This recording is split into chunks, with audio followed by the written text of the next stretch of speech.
जय मिथिला, जय मैथिल, जय माँ जानकी। हम शिवा राय अहाँ सब गोटे के गोर लागै छी और हम एकटा गीत गाबो जा रहल छी। आशा करै छी अहाँ सब गोटे के नीक लागत। ई गीत गेने छथिन आदरणीय श्री माधव राय जी और ई गीत के रचयिता छथिन श्री आदरणीय श्री राधे भाई जी। हम माधव भाई के तो तुलना नहीं कर सकै छी, मुदा एक बेर हम गुनगुनाबै छी। दीवाना छी हम मजनू छी, ओ लैला बन कना बैया।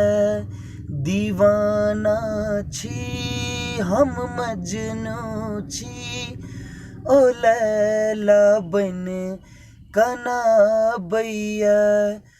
कोना बिसरी ओकर बात, ओ पगलिया द आबैया। दीवाना छी हम मजनू छी, ओ लैला बन कना बैया।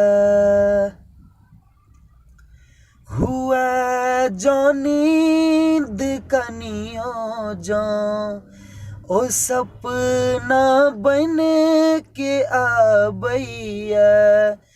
एको पल चैन ने भेटा, एको पल चैन ने भेटा। हृदय हमर झहरा बैया, कोना ने जात हमर ई दिल, ओकर जो दिल बजा बैया। दीवाना छी हम मजनू छी, ओ लैला बन कना बैया। जय मिथिला, जय माँ जानकी, जय हो माधव भैया।